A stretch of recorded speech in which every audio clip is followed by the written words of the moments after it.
President, may Excuse me, Senator Shapleigh, we have I beg a your colloquy pardon. on board security, if we may? Yes, you're recognized. I'm sorry. Thank you, Mr. President. Members, I want to, Senator Patrick, engage you on this issue of border security because that's where we live.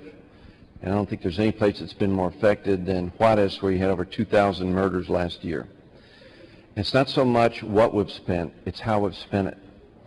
And I would characterize the strategies till now, particularly the last 2 years, as failed strategies.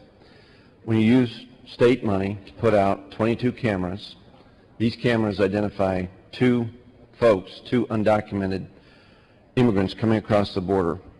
It's a failed strategy. That strategy has made national comedy shows for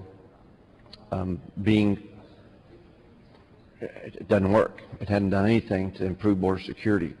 The other part of the strategy, I think, has been the strategy of trying to be the line at the border.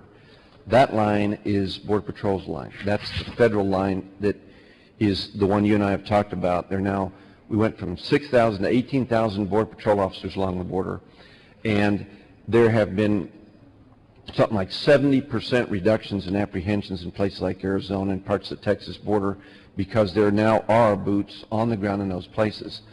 The failed part of the DPS strategy has been not collecting the evidence, not being part of coordinated crime enterprise teams with local and federal law enforcement activities, and not having the effective trained staff in those places and collecting the intelligence out of TDCJ. That's exactly what Obama was doing with the money at the federal level.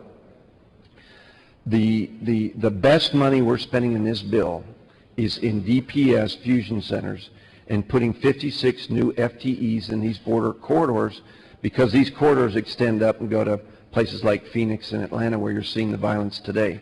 That part's working. Is it enough? We'll see.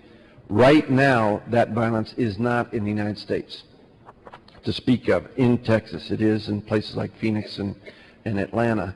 But the good news in this budget is that we've switched strategies from what I would characterize as a failed strategy. Thank you, Senator Shapleigh.